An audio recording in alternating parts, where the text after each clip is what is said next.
말씀은 사무엘상 21장입니다. 사무엘상 21장 1절에서 15절인데요. 우리 한 부분 먼저 우리가 읽고 하나님 말씀 나누도록 하겠습니다. 구약 445페이지 21장 1절에서 6절 말씀입니다. 다윗이 노베에 가서 제사장 아히멜렉에게 이르니 아히멜렉이 떨며 다윗을 영접하여 그에게 이르되 어찌하여 내가 홀로 있고 함께하는 자가 아무도 없느냐 하니 다윗이 제사장 아히멜렉에게 이르되 왕이 내게 이를 명령하고 이르시기를 내가 너를 보내는 것과 내게 명령한 일은 아무것도 사람에게 알리지 말라 하시기로 내가 나의 소년들을 이러저러한 곳으로 오라고 말하였나이다. 이제 당신의 수중에 무엇이 있나이까? 떡 5덩이나 무엇이나 있는 대로 내 손에 주소서 하니 제사장이 다윗에게 대답하여 이르되 보통 떡은 내 수중에 없으나 거룩한 떡은 있나니 그 소년들이 여자를 가까이만 하지 아니하였으면 주리라 하는지라. 다윗이 제사장에게 대답하여 이르되 우리가 참으로 3일 동안이나 여자를 가까이 하지 아니하였나이다. 내가 떠난 길이 보통 여행이라도 소년들이 그릇이 성결하겠거든 하물며 오늘 그들의 그릇이 성결하지 아니하겠나이까 하매 제사장이 그 거룩한 떡을 주었으니 거기는 진설병 곧 여호와 앞에서 물려낸 떡밖에 없음이라. 이 떡은 더운 떡을 드리는 날에 물려낸 것이더라. 아멘. 아멘. 강해안을 보시면 이 다윗이 사울의 그런 죽임으로부터 목숨을 건지고자 이 도피 생활을 이 사무엘상 19장에서부터 하게 됩니다. 사무엘상 19장에서부터 끝나는 사무엘상 31장까지 10년간의 도피 생활을 하게 됩니다. 근데 그 도피 생활을 크게 보통 이제 세 부분으로 나누는데요. 강해안에 있는 것처럼 라마에서 헤렛 수풀까지 그 기간이 3년 정도를 이제 도피하게 됩니다. 근데 이때 이 3년간은 너무 허둥지둥해요. 어떻게든지 사울의 이 공격에 대해서 이 목숨을 부재하고자 굉장히 분주하게 또 무서운 마음으로 정말 이리저리 정말 어떻게 보면 갈피를 못 잡는 그런 모습을 이 기간 동안에 나타나게 돼요. 그래서 가지 말아야 될 이 블레셋 지역까지 가서 미친 척을 하질 않나, 심지어는 모압 지역까지 도망가 가지고서 거기에 머물질 않나. 그 기간 동안 첫 번째 3년 기간은 굉장히 이 다윗으로 보면은 아주 황망한 그런 이 기간이라고 말씀할 수 있고요. 두 번째 기간은 이 그일라에서부터 광야, 항무지까지 이 3년간 돌아다니는데요, 도망다니는데요. 이 기간은 대부분 다 황무지에 있어요. 그러니까 사울 왕이 공격이 얼마나 무섭고 두려웠는지 황무지에 그런데 가가지고 사람이 잘 오지 않는 곳에 있다 보면 멀리서부터 사람이 오는 게 눈에 띄잖아요. 그러면 빨리 도망갈 수 있고 쫓아오기도 어려운 이런 황무지 지역에서 3년간 있게 됩니다. 근데 이때 다윗은 사울 왕을 2번씩이나 죽일 수 있는 기회가 있음에도 불구하고 살려주는 그런 기간이 두 번째 기간입니다. 그리고 마지막 이 4년 동안에 이 도망다니는 기간이 있었는데 가드에서부터, 그러니까 블레셋 지역으로 들어간 거죠. 이 시글락까지의 이 4년 기간, 이때 원치 않게 블레셋 지역에 있다 보니까 이 블레셋 사람이 이스라엘과 전쟁을 이제 선포하고 전쟁을 나가게 됩니다. 그때 다윗이 꼼짝없이 블레셋 왕과 이스라엘과 전쟁할 수밖에 없는 난처한 상황이 벌어져요.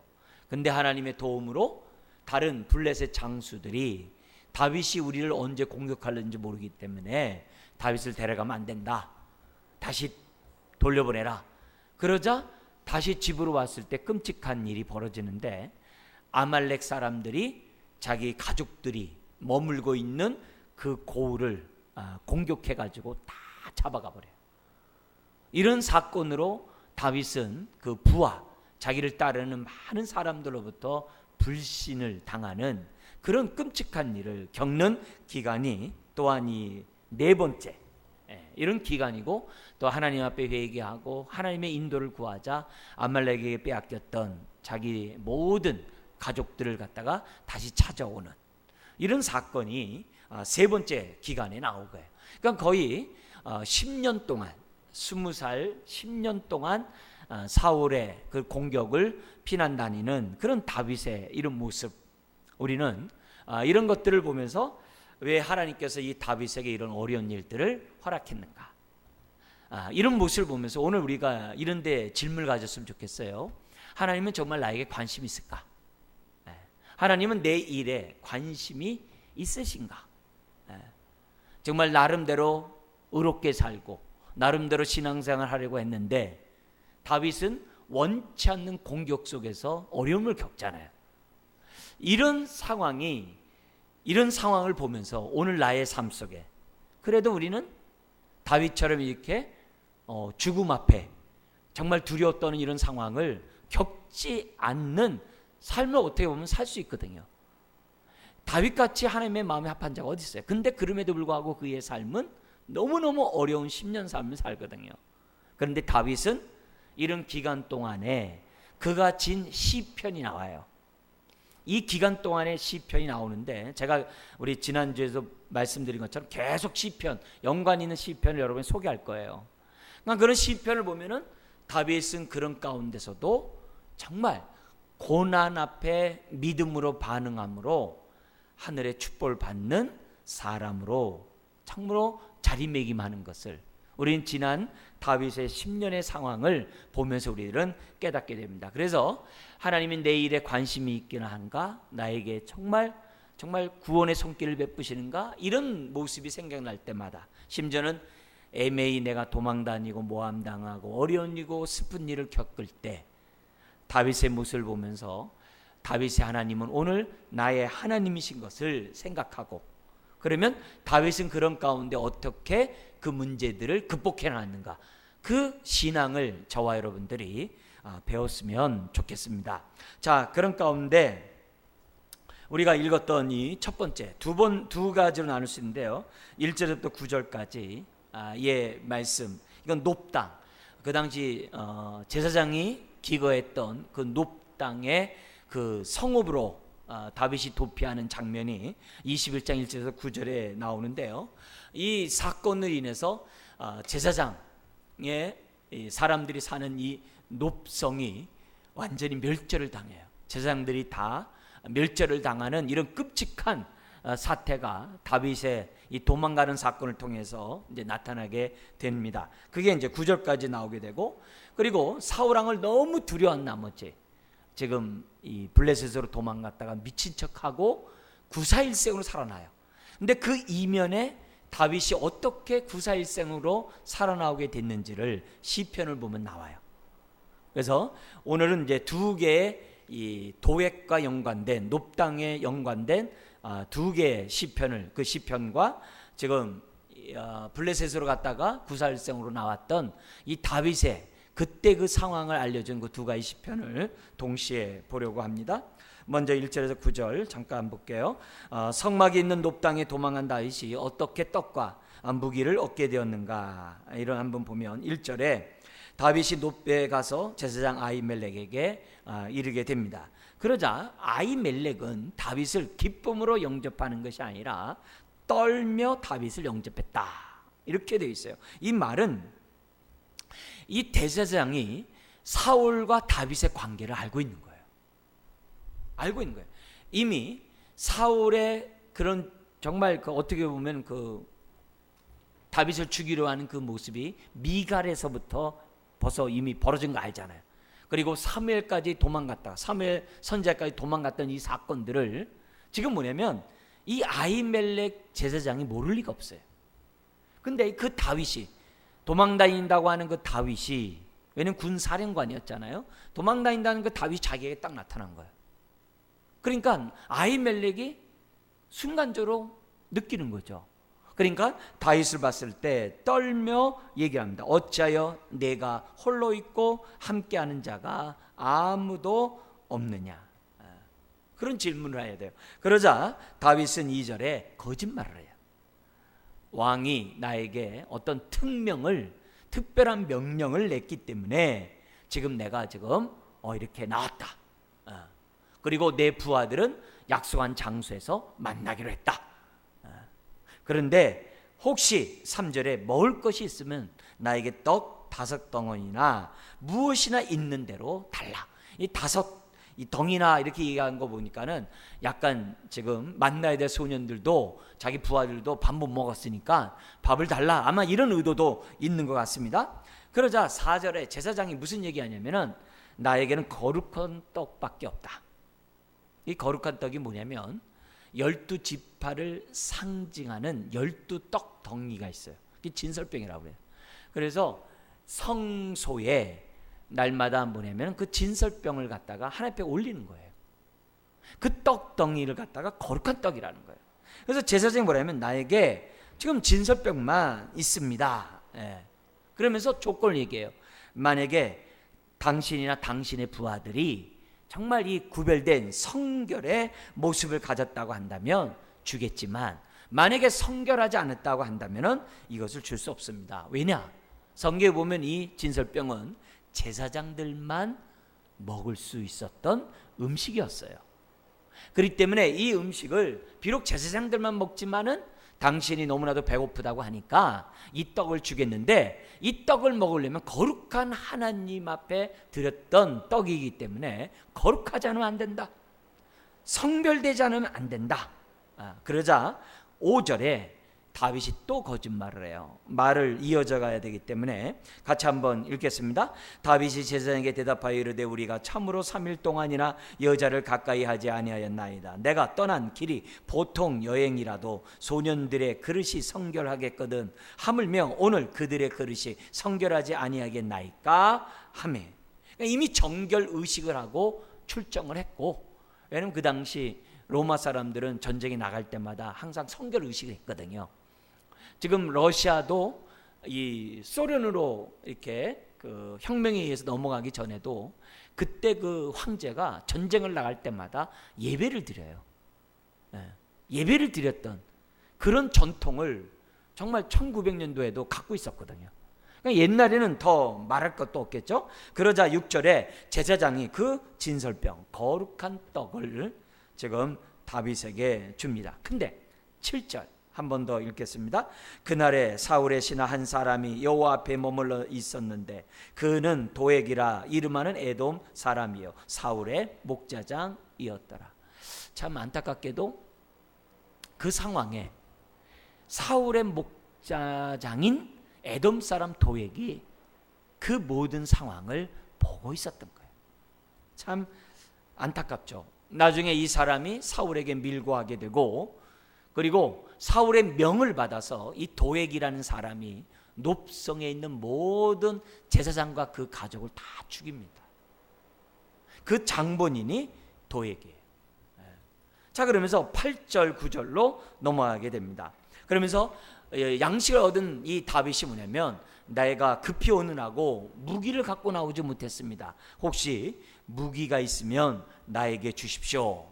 그러자 제사장이 말합니다. 당신이 죽였던 그 골리앗의 그 무기를 내가 갖고 있는데 그것밖에 없다. 그러자 다윗이 그것만한 것이 없습니다. 나에게 주소서 하고 다윗은 도망가게 됩니다. 자, 이런 모습에서 우선 먼저 좀 살펴볼 것은 다윗의 거짓말이에요. 성경에 보면은 거짓말에 관한 이 성경 얘기가 많아요. 우리 여리고 성에 있었던 기생 라합의 정탐꾼을 숨겨주는 거짓말. 그리고 모세가 출생했을 때 어떻게 돼요?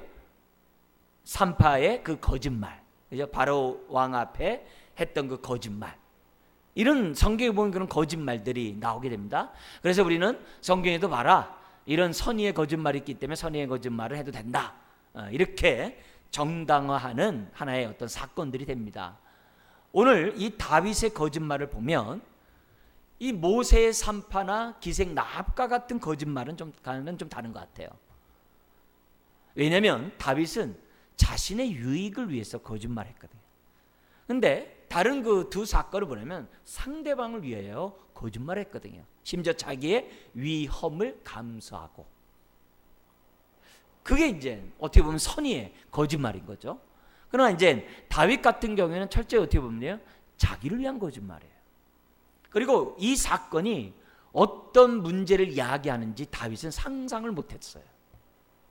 근데 다윗의 입장에서 좀 더 좋게 얘기한다면은 이 일에 휩싸이지 않도록 하기 위해서 제사장을 이렇게 끌어들이지 않기 위해서 다윗이 일부러 거짓말 할 수도 있어요.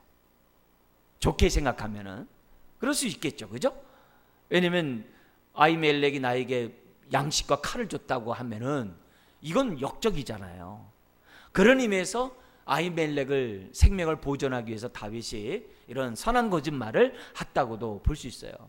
그렇지만 우리가 기본적으로 우리가 거룩한 하나님 앞에, 진실한 하나님 앞에 우리가 기본적으로 가져야 될 우리들의 태도는 항상 어떻게 돼요?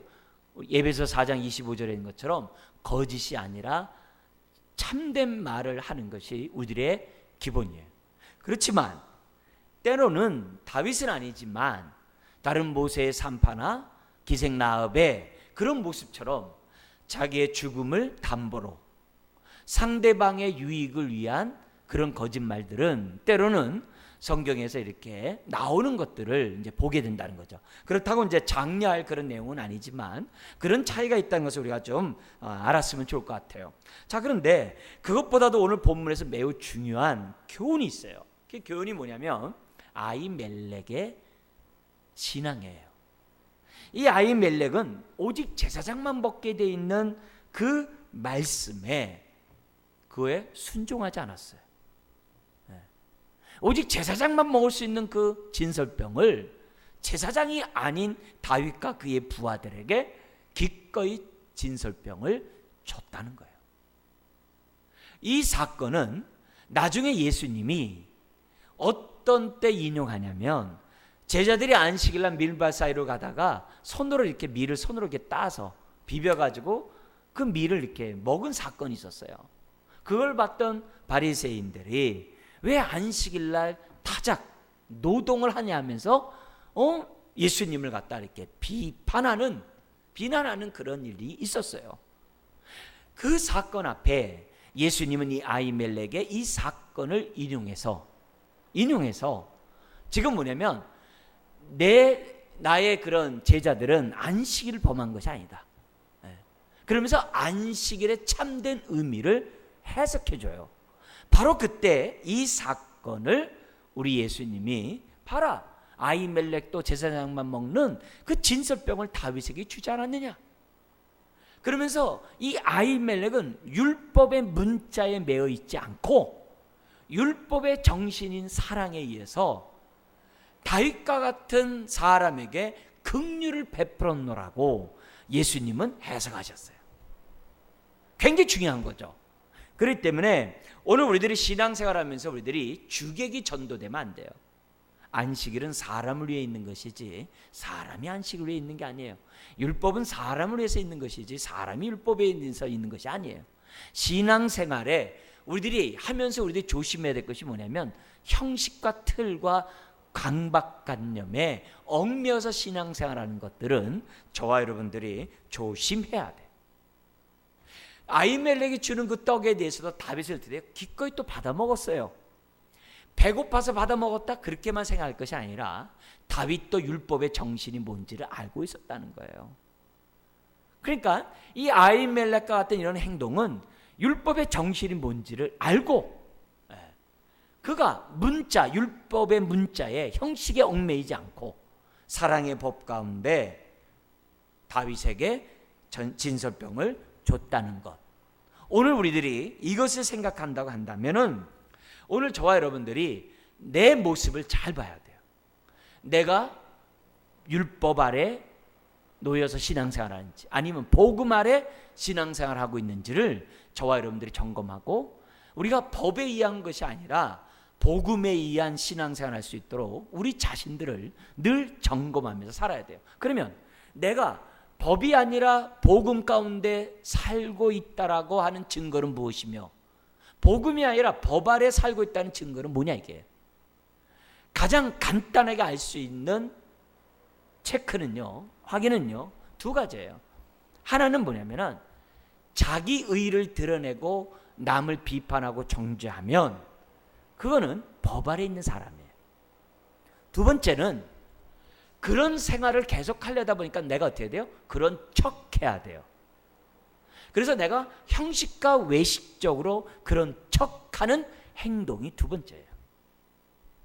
그 행동이 나에게 있으면은 나는 복음에 의해서 살아가는 사람이 아니라 율법과 형식과 틀에 얽매여서 사는, 율법의 정신에 따라 사는 것이 아니라 문자에 따라 살아가는 내 모습이라는 것을 점검할 수 있어요. 이거는 굉장히 중요해요. 그래서 오늘 우리들이 율법의 정신인 사랑에 의해서, 긍휼에 의해서 저와 여러분들이 우리가 신앙 생활해야 한다는 것을 아히멜렉의 태도에서 우리는 배워야 한다는 거예요. 근데 신약은 한 걸음 더 나가요. 한 걸음 더 나가서 복음하에 사는 사람의 특징을 얘기하는데, 무슨 얘기하냐면 복음으로 우리가 자유케 되었는데, 이렇게 율법으로부터 자유케 되었는데, 이 자유케 된 것으로 가만히 있으면 우리가 어떻게 돼요? 방종에 이르거든요. 내 마음 내 뜻대로 살거든요. 그래서 신약에서는 한 걸음 더 나가서 오히려 어떻게 돼요? 저와 여러분들이 율법에서 자유케 된 모습이 그것으로 끝나는 게 아니라 두 번째로 율법의 정신에 따라 저와 여러분들이 살아간다는 거예요. 근데 율법의 정신이 뭘로 완성돼요?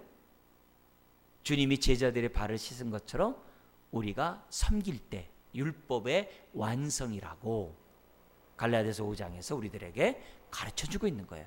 그러니까 이 두 가지 모습을 저와 여러분들이 항상 마음의 염두에 두고 율법하에 사는 자가 아니라 율법의 정신에 따라, 아히멜렉과 같은, 또 우리 주님이 우리에게 가르쳐준 그 모습대로 저와 여러분들이 살아야만 한다는 것을 오늘 이 사건을 통해서 배우셔야만 합니다. 그래서 우리가 율법주의도 나쁘지만 율법 폐기론자도 나쁜 거예요. 율법 폐기론자는 뭐냐면 내 마음 내 뜻대로 막 사는 걸 갖다 율법 폐기론자거든요. 내 배를 신으로 섬기는. 그래서 빌립보서 3장에 이 두 양극단을 조심하라고 빌립보서 3장에 얘기하잖아요.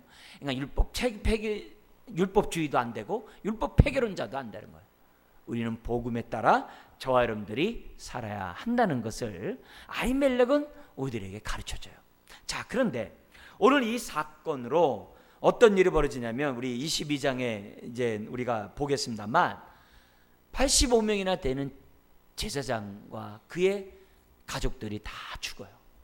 물론 이제 도망친 이제 한 제사장이 있어요. 근데 그 제사장이 이제 다윗에서 이제 제사장으로서 역할을 하게 됩니다만, 이때 그 정말 중심에 있었던 사람이 7절에 있었던 에돔 사람 도액이에요. 이 도액 때문에 그렇게 됐는데, 이 도액에 대한 그런 만행에 대해서 다윗이 가슴 아파하면서 진 시가 있어요. 그게 52편이에요. 우리 한번 우리 성경, 우리가 오늘 보는 이 성경은 손에다 이렇게 잠깐 이렇게 해놓으시고 손 껴주시고 시편 52편 한번 넘어가 보십시오. 시편 52편에 보면은 다윗이 도액에 대해서 하나님 그를 가만두지 마십시오라는 그런 기도가 이제 나오는 것을 알 수 있습니다. 여러분 강의에 따라서 좀 잠깐 보시면 그 악인에 대한 이중 선포가 1절에 또 5절에 나오고 있는데요. 거기 보면은 먼저 1절 3절은 강포한 자라는 선포가 나오고요. 그리고 4절 5절에 보면 간사한 혀라고 이 악인에 대한, 도액에 대한 얘기를 합니다. 그래서 먼저 강포한 자에 대한 얘기를 우리 한번 여기서는 좀 읽는 것으로 우리가 끝내겠는데요. 1절 3절 같이 한번 읽겠습니다. 포악한 자여 내가 어찌하여 악한 계획을 스스로 자랑하는가. 하나님의 인자하심은 항상 있도다. 내 혀가 심한 악을 꾀하여 날카로운 삭도같이 간사를 행하는도다. 내가 선보다 악을 사랑하며 의를 말함보다 거짓을 사랑하는도다. 그 다음에 간사의 혀에 대한 심판이 나오는데요. 같이 한번 읽겠습니다. 간사한 혀여 너는 남을 해치는 모든 말을 좋아하는도다. 그런즉 하나님이 영원히 너를 멸하시며 너를 붙잡아 내 장막에서 뽑아내며 살아있는 땅에서 내 뿌리를 빼시리로다. 그러니까 악인에 대한 이중 선포를 해요. 그리고 나서 의인에 대한 선포가 여기 6절 9절에 나오게 되는데요. 먼저 의인의 그런 확신과 여유가 이제 6절 이하에 나옵니다. 6절 보면 의인이 보고 두려워하며 또 그를 비웃어 말하기를. 그러니까 벌써 이 시편 2편에 나오는 악인들이 판을 칠 때 하나님이 하늘에서 웃으시며 라는 그 모습처럼 의인이 그 도액의 모습을 볼 때 웃지 않을 수가 없는 거죠. 왜요? 멸망당할 자니까. 그러면서 뭐라고 하냐면은 7절에 이 사람은 하나님을 자기의 힘으로 삼지 아니하고 오직 자기 재물의 풍부함을 의지하며 자기의 악으로 스스로 든든하게 하던 자라 하리로다. 이 목자장이어서 아마 돈이 많았었나 봐요. 그러니까 재물을 의지하는 자라는 거죠. 그런데 거기서 이제 8절 9절에 갑자기 나가 등장을 해요. 이제 다윗을 비롯한 의인이겠죠. 나가 등장해서 뭐라고 얘기하면 선언을 합니다. 간증을 합니다. 뭐라고 간증하냐면 오늘 하나님을 의지하는 자에게 이런 축복이 있다는 것을 생각하고 이런 약속의 말씀을 내 것으로 삼고자 하는 믿음으로 우리가 한번 또박또박 한 번 더 읽도록 하겠습니다. 그러나 나는 하나님의 집에 있는 푸른 감람나무 같으며 하나님의 인자하심을 영원히 의지하리로다. 주께서 이를 행하셨으므로 내가 영원히 주께 감사하고 주의 이름이 선하심으로 주의 성도 앞에서 내가 주의 이름을 사모하리이다. 우리들의 삶에 정말 끔찍한 이 도액을 통해서 어려운 일을, 죽음을 당하고 정말 다윗 같은 경우에는 어려운 일을 겪는 이런 일이 있었어요. 얼마나 끔찍하고 슬픈 일입니까? 근데 그런 슬픔 가운데 다윗이 하나님 앞에 가졌던 마음의 자세는 도액과 같은 자는 하나님이 거기 나와 있는 것처럼 가만두지 않는다는 거죠. 가만두지 않는다. 그러나 하나님은 그렇게 멸절당하는 그런 상황 가운데서도 뭘 잃지 않으시냐. 1절과 우리 9절에 있는 것처럼 하나님의 인자하심은 항상 있다는 것을 다윗은 확신했다는 거예요. 이게 중요한 거예요. 여러분, 도액과 같은 만행이 일어나는 그 순간에도 하나님의 인자하심이 있었대요. 우린 지금 그걸 다 이해하지 못해요. 그렇지만 그 순간에서도 하나님의 인자함은 그들 가운데 있었다는 것을 얘기를 해요. 심지어는 9절에 보면은 주의 이름이 선하심으로, 그 8절에도 얘기하죠. 하나님의 인자하심을 영원히 의지하리로다. 오늘 우리가 도액과 같은 어려운 일을 겪을 때마다 우리가 붙잡고 의지할 분은 하나님의 항상 있는 인자함을, 저나 여러분들은 의지해야 함을 배우셔야 돼요. 우리들의 삶의 도액과 같은 만행의 피해를 보는 일들이 얼마나 많아요. 우리나라 국가적으로도 많고 개인적으로도 얼마나 많아요. 그런 일이 있을 때마다 막 원망하고 낙심하기보다는 항상 있는 인자를 바라보자. 그리고 그 인자를 여기 나오는 것처럼 의지하자. 그러면 9절에 나오는 것처럼 감사가 따라오는 은혜가 우리들에게 있다는 것을 우리는 이 사건을 통해서 저와 여러분들이 배워야만 합니다. 자, 그러면서 우리 다시 본론으로 우리 본문 말씀 사무엘상 21장으로 우리 넘어오도록 하겠습니다. 21장 10절에서 15절에 보니까 그날 10절 같이 한번 읽겠습니다. 그날에 다윗이 사울을 두려워하여 일어나 도망하여 가드 왕 아기스에게로 가니. 지금 높당에서도 다윗의 이 두려운 이 마음이 가시질 않는 거예요. 가시지 않는 가운데 있으니까 지금 앞이 안 보이는 겁니다. 분별이 안 되는 겁니다. 그래가지고 다윗이 어떤 행동을 하냐면 가지 말아야 될 블레셋 지역으로, 여기 나오는 가드 지역으로 도망가게 됩니다. 이런 정말 있어서는 안 될 그런 모습의 행동을 하게 됩니다. 그 결과 11절에 보니까 그 아기스 왕의 신하들이 다윗을 금방 알아봐요. 저 사람이 골리앗을 죽인 자가 아닙니까? 심지어는 이스라엘 백성들이 사울이 죽인 자는 천천히요, 다윗이 죽인 자는 만만이라도 한 그 다윗이 바로 이 사람입니다 라고 왕 앞에 얘기를 합니다. 그러자 12절 13절에 그 얘기를 듣자마자 다윗이 너무나도 두려운 나머지 어떻게 이 상황을 모면할 수 있는가?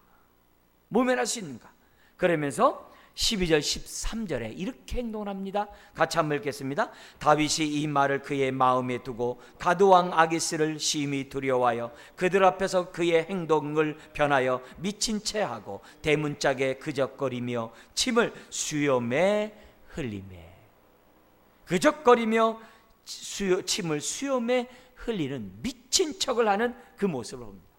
그러자 14절에 아기스가 얘기를 합니다.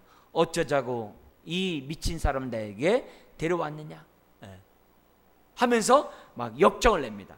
그러면서 15절에 이렇게 얘기합니다. 내가 미치광이가 부족하여서 너희가 이 자를 데려다가 내 앞에서 미친 짓을 하게 하느냐? 이 자가 어찌 내 집에 들어오겠느냐? 하니라 하면서 드디어 내쫓아간 거예요. 자, 그런데 내쫓는다 하더라도, 왕이 뒤돌아서 간다 하더라도 이 아기스 왕의 신하들이, 그리고 옛날에 다윗과 싸워가지고 자기 가족들, 자기 친구들, 다윗에게 얼마나 많이 죽었습니까? 그동안에 많은 전쟁이 있었잖아요. 블레셋과에. 그때마다 다윗이 백전백승했잖아요. 그러니 자기 동료들, 자기 가족들이 다윗에게 죽은 군인들이 얼마든지 있었을 거예요. 근데 그 군인들이 다윗을 갖다 드려요. 네가 내 아버지를 죽였지, 네가 내 아들을 죽였지, 내 형을 죽였지 하면서 드려요. 다윗을 얼마든지 죽일 수 있는 그런 상황이에요. 우리 성경에서는 그들의 생각이, 그들이 어떤 생각을 갖고 있는지 나오지 않았어요. 그렇지만 우리가 추측할 수 있는 거죠. 왕이 다윗을 거절했다 하더라도 그 가드에 있는 사람이 다윗을 가만 내비두지 않고 얼마든지 해코지할 수 있는 그런 상황이었다는 거죠. 근데 그 상황 가운데 다윗이 무사히 살아나게 됩니다. 근데 그가 살아나게 된 배경이 지금 뭐냐면 시편에 또 나오는 것을 보게 되는데요.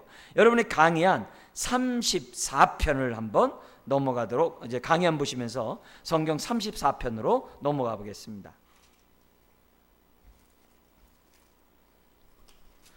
이 34편에서 거기 보면은 다윗이 뭐냐면 미친 채 하다가 쫓겨나서 지은 이 시라는 이런 장면이 나오고 있는데요. 오늘 우리들이 여기서 우선 점검해야 될 것은 뭐냐면 다윗이 사울을 유독 두려워한 나머지 가드로 도망갔다고 그랬어요. 여기서 먼저 우리가 깨달을 교훈이 뭐냐면, 여러분, 너무 내가 있잖아요, 불안하거나 두렵거나 답답하거나 낙심될 때는요, 함부로 어떤 선택을, 결정을 하지 마세요. 내 마음이 진정되고 가라앉을 때까지는 미뤄두는 것이 굉장히 중요해요. 다급한 나머지 어떤 일을 결정하는 것은 그르치기가 굉장히 쉬워요. 그렇기 때문에 이런 모습 앞에 우리들이 다윗과 같이 긴박하게 막 다급하게 결정하는 것보다는 정말 그 순간에 다시금 하나님의 은혜를 구하고 하나님의 돌보심을 구하면서 행동하는 저와 여러분들이 돼야 한다는 거죠. 자, 이런 가운데 34편을 잠깐 보세요. 여기 보면은 몇 절까지 돼 있죠? 20 몇 절까지 돼 있어요? 22절까지 돼 있어요. 시편에서요 22절까지 나온 건요 대부분 알파벳 순이에요. 알파벳 순이에요. 그러니까 알파벳 순으로 했다는 얘기는 뭐예요? 나중에 이 시편을 썼다는 얘기예요. 그때를 회상하면서. 이해되시죠? 근데 시편을 쓰는데 그때를 회상하면서 썼는데 왜 A, B, C를 썼냐 이게요. 그건 뭐예요? 암송하기 좋도록 하기 위해서. 그리고 다윗이 자신의 경험을 통해서 이스라엘 백성이 어려울 때마다 내가 이렇게 했더니 벗어난 것을 교훈 삼아 당신네들도 그렇게 하십시오라고 교훈하려고, 오늘 저와 여러분들에게도 동일하게 교훈하려고 ABCD로 기록해 놓은 거예요. 아시겠죠? 자, 구사일생으로 살아난 다윗이 그때 생각하면서 한 얘기가 뭐냐? 핵심은 이거예요. 여호와를 경외하는 자에게는 부족함이 없다. 그 메시지를 34편에 기록하고 있어요. 우리 시간상 제가 간단히 이 34편에 나와 있는 내용을 요약해서 강의 안에 기록해 놨어요. 잠깐 이 강연에 따라서 보시면 우리가 왜 하나님을 고난 중에, 두려움 가운데, 어려움 중에, 많은 아픔 가운데 하나님을 경외해야 되느냐? 그 이유 네 가지가 나옵니다. 첫 번째가 4절에서 6절 때문입니다. 우리 4절과 6절, 우리 한번 4절부터 6절까지 한번 같이 읽겠습니다. 내가 여호와께 간구하며 내게 응답하시고 내 모든 두려움에서 나를 건지셨도다. 그들이 주를 앙망하고 광채를 내었으니 그들의 얼굴은 부끄럽지 아니하리로다. 이 곤고한 자가 부르짖음에 여호와께서 들으시고 그의 모든 환난에서 구원하셨도다. 왜 하나님을 경외해야 됩니까? 첫 번째 이유는 부르짖을 때 응답하시기 때문이라는 거죠. 우리가 하나님을 경외하는 이유는 다른 것이 아니에요. 우리가 모든, 거기 6절에 있는 것처럼 모든 환난에서 부르짖을 때마다 하나님은 그때그때마다 응답하신다는 것을 우리에게 보여줘요. 그 당시 다윗은 두려움과 곤고한 자였고 환난 가운데 있었던 사람이에요. 얼마나 급하면 가드까지 도망갔겠어요. 기름 부음 받은 이 다윗이 얼마나 초라합니까? 더구나 미친 척하는 게 얼마나 낙심이 됩니까? 그러나 그 순간에 다윗은 어떻게 돼요? 미친 척하는 그 순간에도 뭐 하고 있었어요? 하나님을 경외하며 하나님 앞에 부르짖고 있었다는 거예요. 겉으로는 하지 않았겠죠. 속으로 부르짖고 있는 거예요. 하나님, 내가 이런 곤란을 겪고 있습니다. 하나님 나를 도와주소서. 그래서 다윗은 그렇게 쫓기는 상황에서 뭘 잃지 않았어요? 하나님을 경외하는 것을 잃지 않았어요. 하나님의 인자함이 영원함을 알고 하나님을 경외하는 그 신앙을 놓지 않았다는 거예요. 정신이 없는 그 상황에서도 하나님을 바라봤어요. 오늘 이 4절에 있는 것처럼 우리들이 겪고 있는 모든 두려움, 그 모든에 다 들어가죠. 그리고 6절에 있는 것처럼 모든 환난, 우리들의 뭐 진로라든지 사업이라든지 우리 가정의 어떤 여러 가지 어려운 기도 제목이라든지 질병에 관한 거라든지 미래에 관한 거든지 그 모든 것 속에서도 오늘 우리들은 하나님께 부르짖으면 4절에 있는 것처럼 내 모든 두려움에서 나를 어떻게 했다고 그래요? 건지셨도다. 6절에 뭐라고 그래요? 그의 모든 환난에서 뭐 하셨다고 그래요? 구원하셨도다. 이런 고백을 저와 여러분들이 하게 된다. 그래서 우리의 얼굴은 어떻게 변하느냐? 5절처럼 바뀐대요. 한 번 더 읽어볼까요? 그들이 주를 앙망하고 광채를 내었으니 그들의 얼굴은 뭐 한다고요? 부끄럽지 아니하리로다. 그 얼굴이 환희의 기쁨으로 가득 차다 이 말이에요. 두 번째, 우리가 왜 하나님을 경외해야 되는가? 8절부터 11절에 설명을 합니다. 뭐 때문이냐? 하나님의 선하심을 맛보아 알게 하기 때문에 우리가 하나님을 경외한다는 거예요. 자, 그래서 8절 11절 같이 한번 읽겠습니다. 너희는 여호와의 선하심을 맛보아 알지어다. 그에게 피하는 자는 복이 있도다. 너희 성도들아 여호와를 경외하라. 그를 경외하는 자에게는 부족함이 없도다. 젊은 사자는 궁핍하여 줄일지라도 여호와를 찾는 자는 모든 좋은 것에 부족함이 없으리로다. 너희 자녀들아 와서 내 말을 들으라. 내가 여호와를 경외하는 법을 너희에게 가르치리로다. 할렐루야. 신앙의 묘미는 좋은 것으로 채워주시는 것을 경험하는 거예요. 하나님이 채워주시는 것을 경험하는 것이 신앙의 묘미예요. 젊은 사자가 굶주리는 상황은 거의 없어요.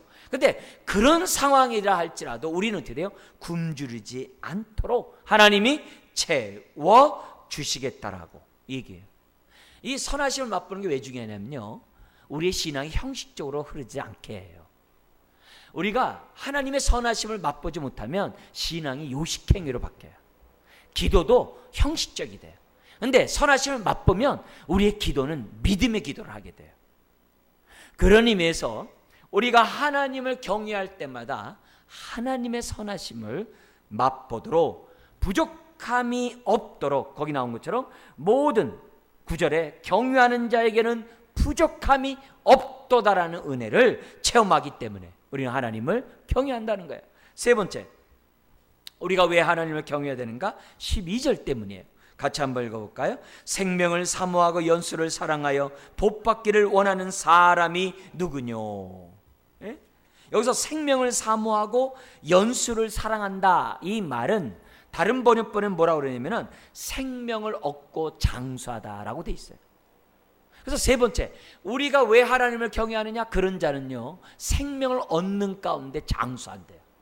이 말은 병에 걸려서 골골하다가 장수하는 게 아니라, 너무나도 삶이 힘들고 어렵고 고통 가운데 막 장수하는 게 아니라, 생명을 얻는 가운데 장수한다는 얘기는 영육간의 하나님의 강건한 축복을 받는 가운데 장수한다, 이 말이에요. 그러기 때문에 우리가 어떻게 돼요? 하나님을 경외한다는 것을 우리에게 보여줘요. 운동도 잘하고 음식도 잘 먹는 거 중요해요. 그러나 우리가 무병장수하면서 오래 살려면은 하나님을 경외해야 돼요. 하나님을 경외해야 돼요. 그것이 우리가 하나님을 경외하는 이유예요. 오래 사는 게 중요한 게 아니라 어떻게 오래 사는 게 중요하잖아요.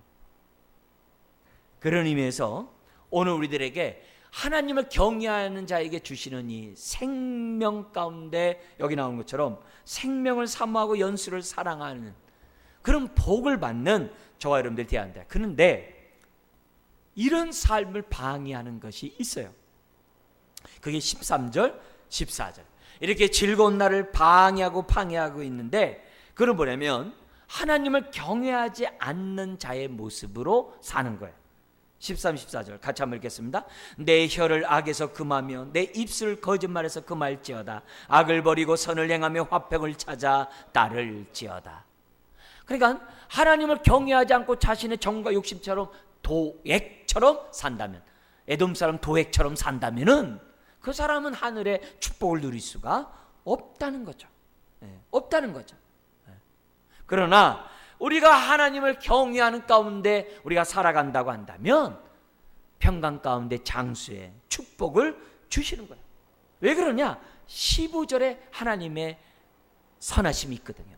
한번 읽어볼까요? 15절이요. 여호와의 눈은 의인을 향하시고 그의 귀는 그들의 부르짖음에 기울이시는도다. 할렐루야. 그러니까 하나님을 경외하는 자는 정말 하나님의 돌보신 가운데 평강 가운데 장수한다, 이 말이에요.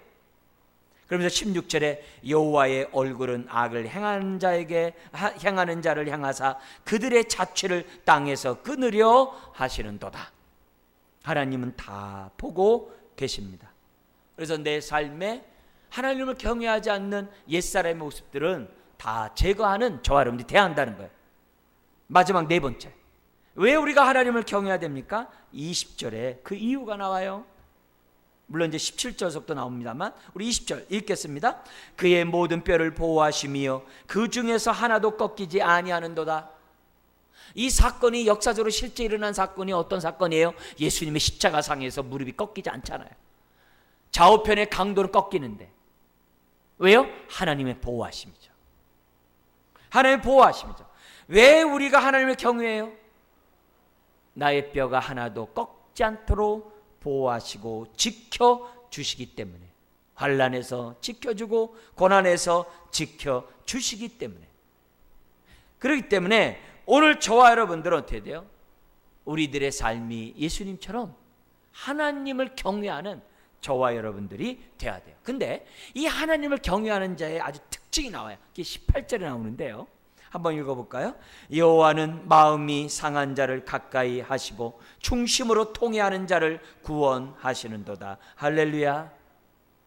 우리가 하나님을 경외하는 자의 특징을 보면 그의 삶이 13, 14처럼 악인의 길을 가지 않을 뿐만이 아니라 설령 그런 길을 간다 할지라도 즉시 뭐 하는 거예요? 통회하고 자복하고 회개한다는 거예요.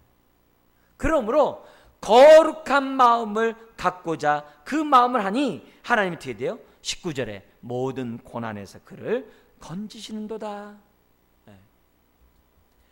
우리는 이 34절에 다윗은 정말 이 가드에 가서 미친 척하는 그런 상황 가운데 그의 마음은 누구에게 향하고 있었어요?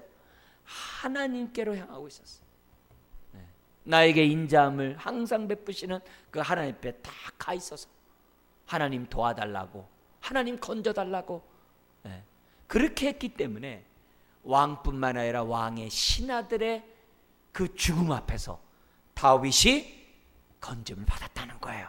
그걸 후대에 다윗이 이런 시편을 써가지고 찬송했다는 거예요. 예배 시간에.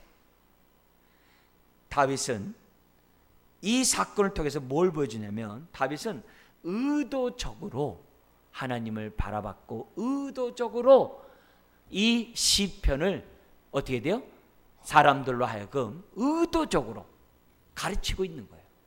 오늘 우리들이 신앙생활 할 때 요 34편에 나와 있는 이 다윗의 마음을 가지면 그만큼 신앙이 좋아요. 그러니까 이런 지난날의 삶의 모습 보면 여러분 어떻게 하겠어요? 하나님께 감사하겠죠. 그래서 34편이 1절에서 3절에 감사 찬양으로 시작하는 거예요. 다시 1절 3절을 한번 넘어가 보겠습니다. 다 같이 한번 읽겠습니다. 내가 여호와를 항상 송축하며 내 입술로 항상 주를 찬양하리이다. 내 영혼이 여호와를 자랑하리니 공고한 자들이 이를 듣고 기뻐하리로다. 나와 함께 여호와를 광대하시다 하며 함께 그의 이름을 높이세. 할렐루야. 그러니까 다윗의 지난날의 삶의 모습을 볼 때 항상 어떻게 돼요? 1절 3절인 것처럼 하나님을 찬양하는 거예요. 그래서 나는 항상 찬양한다라고. 찬양은 끊기면 안 된다는 것을 1절에 보여주잖아요. 그리고 찬양하되 2절은 뭐예요? 내 마음 깊은 곳에서 찬양해야 된다는 것을 보여주고 3절은 뭐냐면 혼자만 하지 말래요. 함께 찬양하래요. 함께 찬양하라는 거예요. 여러분, 다윗의 찬양은 두려움 가운데서도 나온 찬양이에요. 이때에도 뭐예요? 다윗은 여전히 도망다니고 있어요. 그래서 과거에 나를 건지셨던 하나님이 앞으로 나를 건질 거라는 믿음이 있었어요.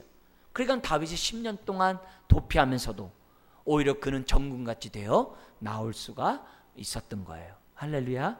그렇다면 오늘 우리들의 삶이 모든 공고한 일에 있고 모든 환난과 어려움과 슬픔 가운데 있을 때마다 다윗이 하나님을 경외함으로 극복했던 것처럼 오늘 저와 여러분들은 그 하나님을 찬양함으로 우리가 극복하는 저와 여러분들이 되어야 될 줄 믿습니다. 오늘 이 밤에 다시 한번 정말 다함이 없는 하나님의 그 인자함을 우리들에게 베풀어 주셔서 현재 내가 당하는 많은 어려움에서 건짐을 받는 내 인생 우리가 되게 해달라고 부르짖기를 주의 이름 축원합니다. 기도하겠습니다.